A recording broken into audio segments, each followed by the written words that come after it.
It's time for me to walk over to the other side of the expansive Studio 9 and chat with Jevohn Shepherd. He's our NBA analyst, a terrific dresser, and an all-around great guy. Jevohn, Oklahoma City Thunder. Yeah. They are firing on all cylinders here. Oh, man. And Shai got his MVP in front of the teammates and the fans. And you thought, well, maybe it might be overwhelmed by the moment. Maybe. Oh, no, just comes out with another incredible performance. Yeah, I thought that was, like you mentioned, incredible because there was a point this year where he mentioned, my whole life is consistent. And at the time, we thought it was all funny. We laughed. It was cool. Like, this is Shai, Mr. Aura. But you definitely seen all of that illustrated in this game, right? Game 2 against Minnesota. After getting his award, it would be easy for him to be emotionally wound up in this game. But I thought he went into it and showed his IQ, showed his discipline. Even with the matchups, DiVincenzo's on him, he gets to the post. You have McDaniels on you, he creates space and works in space.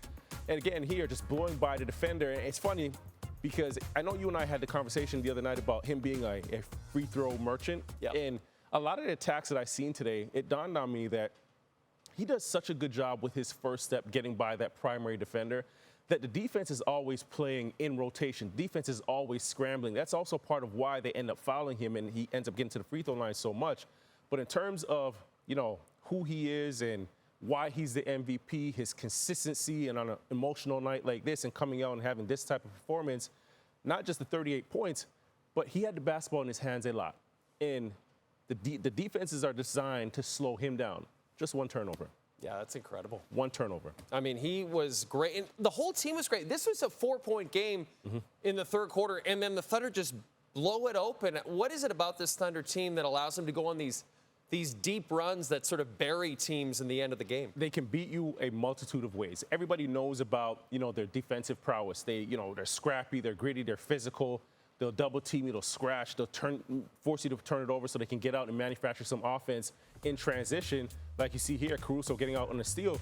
But they also do a good job of playing as a team, playing as a unit. It's not just SGA over here and then the rest of the guys over here. It's one unit, they move as an army, they go in one direction, but then they can beat you from the three-point line. They share the basketball, they shoot it, right? So it's just a number of ways that they're comfortable attacking you. And just the scoring in bunches is what makes them so difficult as well because, they can go on a 6-0 run based on individual skill in the half court, based on their defense, based on them shooting the basketball well and really break a game open. So it's really hard to play against them because you just don't know which way they're going to attack you. And obviously they have the MVP. That helps as well. That Absolutely. helps. I mean, Sam Presti's put together an incredible deep team. It helps when you have 1,000 draft picks from the Clippers. Anthony Edwards did not have a great shooting night. Yeah. However, he did contribute kind of all across the board. The fact that he didn't shoot well but still contributes, does that give you a little bit of hope that Minnesota can maybe get back in this series as they head back home? I'm not going to lie to you. It doesn't give me any hope that they're going to get back in this series, but I thought it was a good sign to see Ant take a step from a maturity standpoint because game 1, he really didn't have that focus.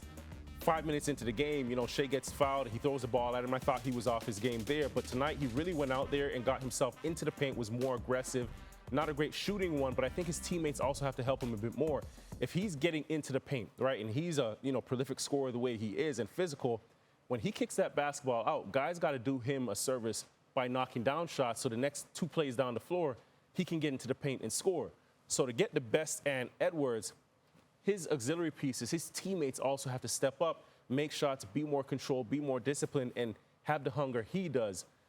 But it's going to take a village, and I don't know if they have it to knock off OKC. I'm so intrigued to see Game 3 because you got to believe the T-Wolves are going to show up at home. But first, we got to talk about Game 2 of the Eastern Conference Finals, Javon, because this is on TSN Friday night at 8 Eastern. And after Game 1, I'm expecting more fireworks. How about yourself? Yeah, me and you both. After Tyrese Halliburton, the choke sign, the Reggie Miller choke sign, I don't think the Knicks are going to take any more disrespect. So this is going to be a good one. Yeah. Could you see the Pacers walking out of here with another victory? No. And the New York fans won't allow that to happen either. That's fair. Well, Ben Stiller might finally go off the